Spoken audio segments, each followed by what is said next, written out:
Yo, assalamu alaikum, Islam. Today I'm not here to put any fear into anybody. I know some of our people just don't like to hear the truth. But the fact is, times are changing, you guys. I don't know if it's a fight for the new American Republic, or is this just another game to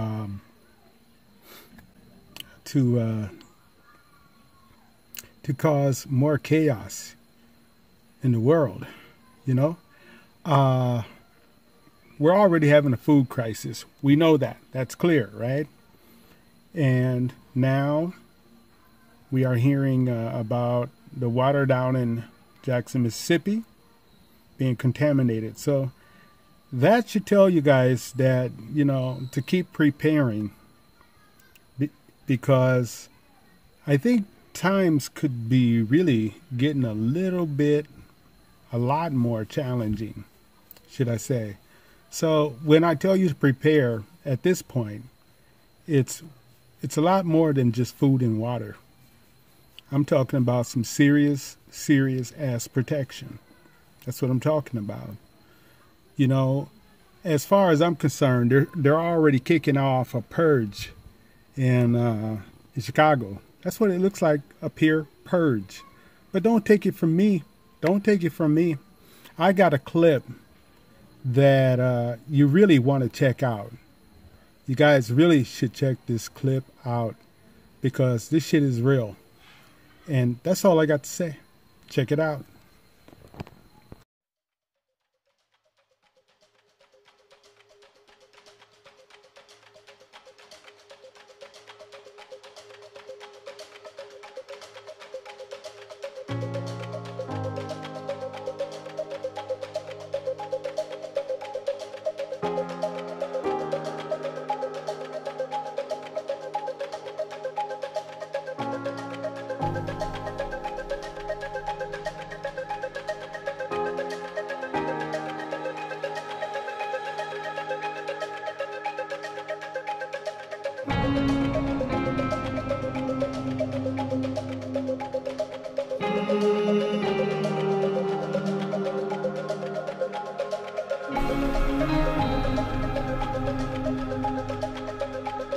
My comments on this. I can't even begin to tell you how dangerous this act is. First, it was passed in the middle of the night with 40 minutes to read an 800-page bill, which is unacceptable. As of January 1st, 2023, the following things will go into effect, and people need to be aware of this. It abolishes cash bail for almost every offense. This includes, but isn't limited to, kidnapping, armed robbery, second-degree murder, drug-induced homicide, aggravated DUI, threatening a public official, and aggravated fleeing and eluding. Offenders released on electronic monitoring have to be in violation for 48 hours before law enforcement can act. They could almost drive to Alaska before we can even look for them. It denies victims their constitutional rights. And keep this in mind, businesses and homeowners. Officers will no longer be able to remove trespassers from your residence or your businesses. Someone could decide to live in your shed, and all we can do is give them a ticket. You have to decide what level of force is required to remove them and whether or not it's legal. This is a massive threat to the residents of Orland Park, Cook County, and Illinois. I want to remind voters that several elected officials that will be on the ballot in Orland Park voted for this abomination. Senator Michael Hastings, Senator Emil Jones, and Representative Justin Slaughter all voted to put criminals ahead of the safety of law-abiding citizens and police. In particular, Senator Hastings, who personally told me that that he had a family and that this bill was horrible and there was no way he would vote for it. An outright lie that, in my opinion, disqualifies him to hold his office. I will gladly cast my vote for this resolution and demand the repeal of the Orwellian-named Safety Act. But it doesn't end here. There is currently a bill in front of the House to remove school resource officers from our schools, which means no resource officer at Sandburg High School. The city of Chicago has already done this. I personally don't want to see the city of Chicago become the standard for how we conduct public safety, because they've abandoned their police officers and abandoned their residents and created a war zone full of criminals. There's also a bill to make fentanyl a misdemeanor in this state. And I want to remind you that we have representatives that currently represent us or will represent us potentially in the federal government that voted to not extend the fentanyl ban federally. Fortunately, it passed, but there are people that actually believe that we shouldn't have a ban on fentanyl that currently represent our community. That's just absolutely unacceptable. It's like they won't stop until they destroy our communities and our society. We all need to take a stand against this. This is a very, very dangerous bill. Okay. Some of you may not realize it, but that's quite a load, really. Sure enough, there are some innocent brothers and sisters that are locked up in Chicago. We know that's a fact. There are some that have been set up and things like that. That's also a fact. With bogus ass charges, that's a fact. But the way they're going about this thing is people, they're free to do whatever the hell they want to do.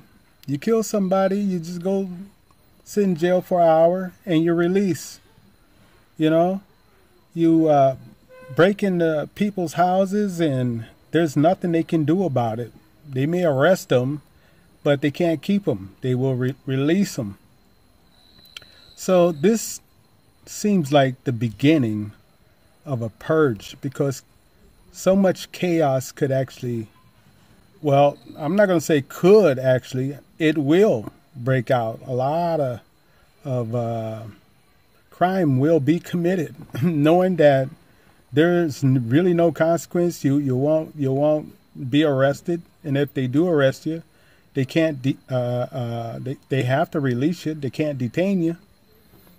So it looks like the beginning of a purge. And another thing that I want to point out is this definitely has another ulterior motive. And I'll tell you, with so much crime going around and so much chaos, what ultimately they want to do is bring in martial law. That's what it is. They ultimately want to bring in a martial law where the military controls the neighborhoods, you know. So you guys, I'm just trying to bring you what I've discovered and my point of view. Don't make it necessarily right, but I'm sure some of you will agree with me. The truth is, all government officials and police department and agencies working for the government were actually terminated in 2014, according to the Pope, because the United States government was actually in de facto status. So they were supposed to be disarmed, and they were not supposed to be acting as police, according to the Pope's letter. This is some documents I referred to a few times. So I do think that they definitely should have reformed the police departments a long time ago, because they were using aggressive force and beyond police brutality. The things that they were doing is like they were actually above the law. That's true. But I think there is a better way to go about this than to just let a purge just outbreak. You know, it's a good thing that some innocent people will get released. That's a good thing, some innocent people. But you got to also think about the heavy-duty criminals as well. So, I don't know. It's kind of like I was expecting this a long time ago, to tell you the truth. When I got a hold of the Pope's letter to Obama, that they were all just actors and that they were actually terminated by the Pope, and they were supposed to disarm themselves. They weren't supposed to be carrying weapons. But here we are, and I think that their agenda is totally to get a martial law going on after the purge.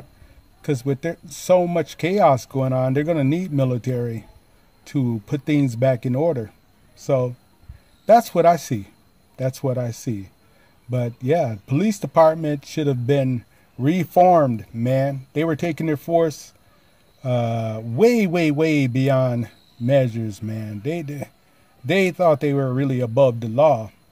So they're kind of crying out because their rights have been taken away. But keep in mind that police were never around to protect us, you guys. They were only looking out for the corporation, you know, and they were taking law in their own hands, and that shit would stand in court, you know.